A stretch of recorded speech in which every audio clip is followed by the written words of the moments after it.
ရှင်ဗျရှက်တော့မဟုတ်ဗျာ မတော့ ဖေရ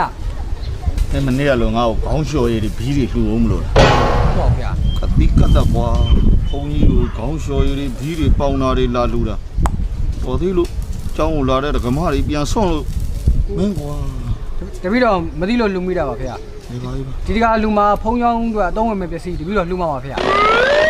လှူအောင်မလို့ တင်ပါဖေရ ကျောင်းအတွက်အသုံးဝင်တဲ့ပစ္စည်း တင်ပါဖေရပန်းအောင်ပါဖေရ အေးကောင်းပါလေပန်းအိုးဆိုတော့လေဘာပဲပြောညောင်ရိုးသုံးလို့ရတယ်ဟာလား